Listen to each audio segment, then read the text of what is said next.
98%. That is how much of your DNA you share with a chimpanzee, an animal that is, tonight, right now, weaving itself a bed 30 feet up in a tree, exactly like it has done every single night for millions of years, without ever once thinking twice about it. You would never do that. Your ancestors stopped doing that. And the moment they stopped is the strangest, most dangerous decision in the entire history of our species, because they did not just leave the trees. They walked toward something worse. A hole in solid rock, dark enough to hide absolutely anything, and climbed inside without knowing what, or who, was already living there. 98% of your DNA still belongs to a creature that would never make that trade. So what happened to the other 2%?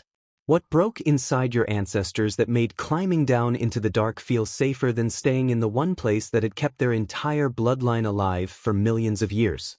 That is exactly what we are about to unpack. Let's start with the answer most people assume is correct, because it is only half right, and the missing half is the interesting part. The common explanation is that forests simply shrank. Around 3 million years ago, huge stretches of East Africa shifted from dense woodland into open grassland, so humans supposedly had no choice but to come down. True, partly. But that alone does not explain caves specifically. If trees just became scarce, the obvious move is building shelter in the open, not seeking out rock formations and hollow cliffs. Something else was going on, something written directly into the human body itself. Around the same time our ancestors began walking upright full-time, their hands and feet were already changing in ways that made tree life brutally difficult. Chimpanzees have a big toe that works almost like a thumb, gripping branches with serious force. Human feet lost that grip millions of years ago, traded away for something else entirely, a stiff, arched foot built for one job only, covering long distances on the ground efficiently for hours at a time. You cannot have both. A foot built for climbing and a foot built for endurance walking are two different tools, and evolution forced a choice long before the mind caught up. By the time early Homo species were roaming the savanna hunting and scavenging across huge distances, climbing safely at night was no longer a simple option. It was a genuine physical risk. One missed grip, one bad landing, and a broken leg 2 million years ago was almost always a death sentence. So if trees were becoming dangerous instead of safe, where do you go? You go to the one structure on Earth offering something no tree and no open field ever could, a single entrance. Think about what a predator actually needs to succeed: surprise and multiple angles of attack. A group sleeping in open grass can be approached from any direction silently in the dark. Even tree nests were not fully safe, since leopards are shockingly capable climbers, dragging prey straight up into branches with terrifying ease. A cave changes the entire equation. One opening, one choke point. Suddenly a group of humans without claws or fangs could actually defend themselves, rocks and sharpened sticks and sheer numbers all concentrated on a single doorway a lion physically cannot sneak around. This was not a small advantage. This was the difference between constant exhausting vigilance and actual rest. And real deep rest might be one of the most underrated survival tools in human history. A species that sleeps safely thinks more clearly, hunts more effectively, and raises healthier children than a species running on fear every single night. Caves solved another problem trees never could: temperature. Step inside almost any cave on Earth and within seconds you notice something strange. It barely matters what season it is outside. Deep cave environments hover around a stable 55 degrees Fahrenheit year-round in most limestone systems, whether it is blazing hot or freezing outside. Trees offer zero protection from that. Branches sway, leaves fall, wind cuts straight through. A cave is nature's climate control, built millions of years before humans existed, just waiting to be discovered.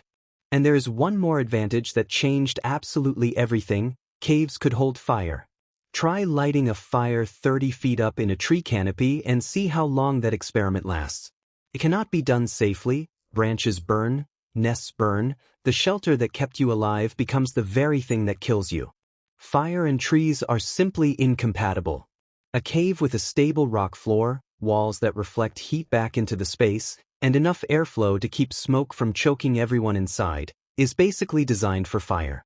Some of the oldest confirmed evidence of controlled fire use in human history comes directly from cave sites. Layers of ash built up over generations, blackened ceilings, charred bone fragments left behind from meals cooked safely indoors. Once humans realized caves and fire worked together, trees never stood a chance again. Fire inside a cave meant warmth without needing a huddled crowd of bodies. It meant light pushing back darkness that once meant almost certain danger. It meant food that was easier to chew and easier to digest. And it meant something bigger, almost accidental, a gathering point. Before fire, a group scattered through branches at night has no shared space and no shared moment. A fire in a cave pulls everyone into a circle, faces lit up, close together, awake at the same time in the same place. Some anthropologists believe this simple shift, gathering around a shared fire, might be one of the earliest roots of human storytelling, language, and social bonding, the very things that eventually separated us from every other species on this planet, and none of it could have happened in a tree. Here is where this story gets uncomfortable, because caves were not empty when humans arrived, not even close. Cave bears, some weighing over 1,000 pounds, used cave systems across Europe as their primary dens for hundreds of thousands of years.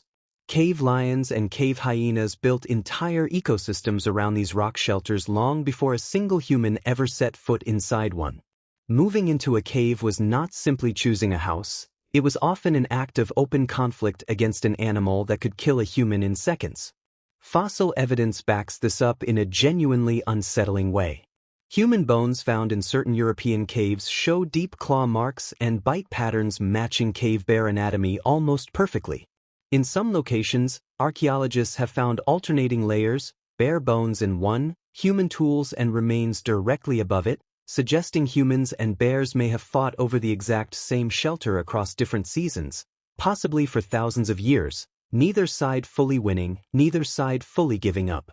Imagine standing at the mouth of a cave, exhausted, cold, night falling fast, knowing that somewhere in the darkness ahead is either an empty shelter or a sleeping predator large enough to kill you in one strike, with no way to know which until you are already inside.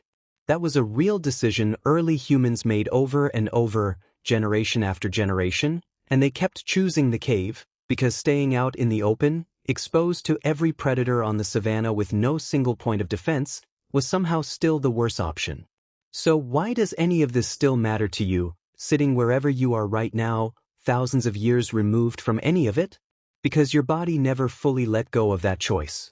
That instinctive comfort you feel with your back against a wall in a crowded room. That subtle unease sitting in the middle of an open space where people can approach from every direction. That deep, almost primal satisfaction of a small enclosed space, a blanket fort as a kid, a tent, a corner booth in a restaurant. None of that is random. That is caves, echoing forward through hundreds of thousands of years of instinct, still quietly shaping the spaces you feel safest in today. Your ancestors walked away from the trees that had kept their own ancestors alive for millions of years. They risked broken bones on unfamiliar ground. They fought bears the size of small cars for the rights to a hole in a rock. They did it because they understood something no other primate on Earth ever fully figured out. Safety is not about height, safety is about control. One entrance you can defend beats 100 branches you cannot. Every human alive today descends from ancestors who made that trade, who chose the harder ground over familiar branches, who chose fire and shelter and each other over the safety of a canopy their bodies were built for millions of years earlier. So next time you walk into a room and instinctively glance for the nearest wall to stand against, remember, that is not a preference, that is not a personality quirk, that is a message sent across hundreds of thousands of years from someone who once stood at the edge of a dark cave, wondering if it was safe to go inside, and decided the risk was worth it anyway.